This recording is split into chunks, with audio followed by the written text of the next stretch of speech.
ஆந்திராவில் சினிமா கதாநாயகன் போன்று சம்பாதித்துவிட்டு திரும்புவதாக கூறி பள்ளி விடுதியிலிருந்து தப்பி ஓடிய 9ஆம் வகுப்பு மாணவர்கள் 4 பேரை போலீசார் தேடி வருகின்றனர். ஆந்திர மாநிலம் விசாகப்பட்டினம் மகாராணிப்பேட்டையில் உள்ள தனியார் பள்ளியில் பயிலும் 9ஆம் வகுப்பு மாணவர்கள் 4 பேர் அண்மையில் லக்கி பாஸ்கர் திரைப்படத்தை பார்த்துள்ளனர்.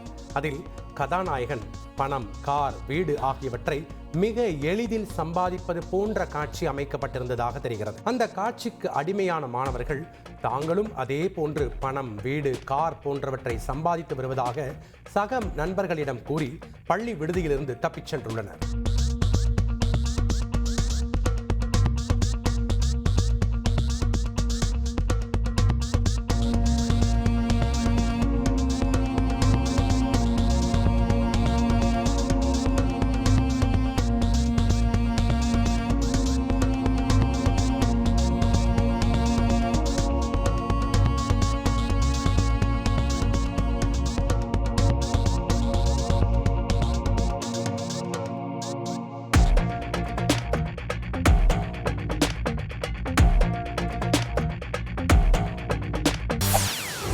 செய்திகளை உடனுக்குடன் தெரிந்து கொள்ள உடனே சப்ஸ்கிரைப் பண்ணுங்க.